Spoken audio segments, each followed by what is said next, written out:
ক্ষুধা লেগেছে, অন্যায়ভাবে তারা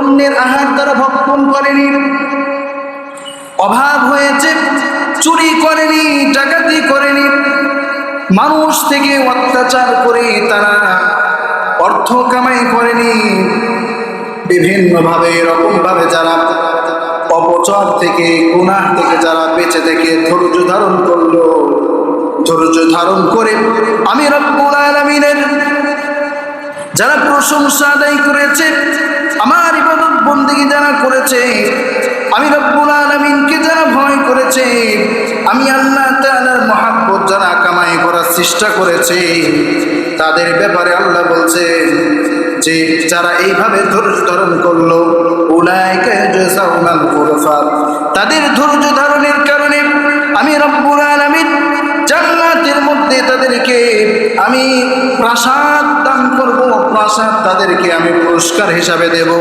ওয়ায়ুলাকাউনা ফিহা তাহিয়াতান ওয়া সালামা, আমি রব্বুল আলামিন শুধু প্রাসাদ দেব না, আমি আল্লাহ তাআলা তাদেরকে যে সম্মান দেব, সেই সম্মানের খাতিরে জান্নাতের মধ্যে জান্নাতি ফেরেশতাদেরকে আমি কি করব, ফেরেশতাদেরকে আমি তাদের জন্য জান্নাতি ব্যক্তিদের জন্য আমি জান্নাতি ব্যক্তিদেরকে জানো আমার ফেরেশতারা তারা কি করে, স্বাগত জানায় এবং ওয়াসালামা, সালাম বিনিময় করে। সুবহানাল্লাহ। আমরা যেমন দুনিয়ার মধ্যে একজন মানুষ যদি সম্মান করে, সেই সম্মানটা কিন্তু আমাদের ভালো লাগে কি লাগে না? আপনাদের মন এদিক সেদিক কেন? মসজিদে আসছেন, মসজিদ কি বলছে সেদিকে খেয়াল করে। মানে আমাদেরকে যদি কোনো ব্যক্তি সম্মান করে, ভালোবাসে, সালাম বিনিময় করে, তাহলে সেই ব্যক্তির ভালো লাগে কি লাগে না? যেই ব্যক্তি সম্মানের যোগ্য না, সে নিজেও জানে, তাকেও যদি কেউ সম্মান করে, তাকে যদি সালাম দেয়, তার দিলটা কিন্তু ভরে যায়। ও নিজেও জানে যে আমি তো সম্মান পাওয়ার যোগ্য না, তারপরেও আমাকে সম্মান দিচ্ছে। আমাকে এই মসজিদে আসলাম, একটা দোকানে গেলাম, একটা বাড়িতে গেলাম, সেখানে আমাকে সম্মান দিল।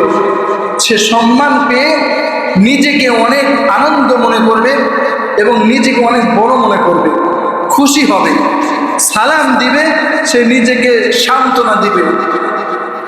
তো আল্লাহ রাব্বুল আলামিন জান্নাতীরা যারা ধৈর্য ধারণ করবে, তাদেরকে তো আল্লাহ রাব্বুল আলামিন জান্নাতে প্রাসাদ দিবেন, ঘর বাড়ি দিবেন, সেগুলো তো দিবেনই, এবং আল্লাহ রাব্বুল আলামিন তাদের জন্য ফেরেশতাদেরকে নিযুক্ত করবেন, যেন ফেরেশতারা জান্নাতি ব্যক্তিদেরকে, ফেরেশতারা যেন তাদেরকে স্বাগত জানাবে এবং কি করবে, সালাম, এবং সালাম দেবে, তাদেরকে সালাম বিনিময় করবে, শান্তির বার্তা তাদেরকে দিবে।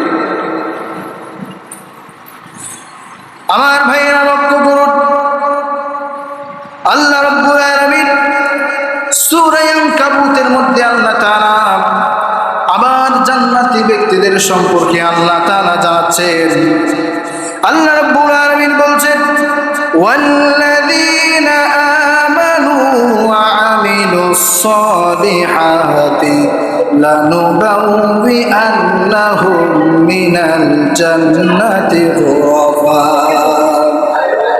তাজরি মিন তাহতিহাল আনহারু খালিদিনা ফিহা নি'মা আজরুল আমিলিন।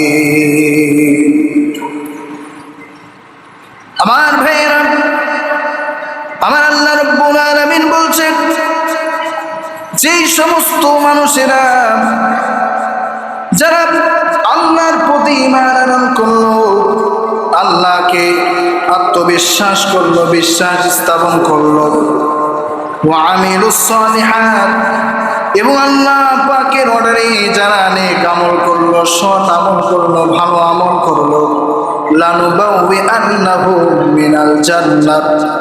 আমার আল্লাহ রাব্বুল আলামিন বলছেন, যারা এই আয়াতের মধ্যে আল্লাহ রাব্বুল আলামিন যে দুইটি গুণের কথা আল্লাহ বলছেন, মুমিনুন হলো যারা ঈমান আনলো, যারা আল্লাহর প্রতি পরিপূর্ণ ঈমান যারা আনয়ন করলো। আল্লাহ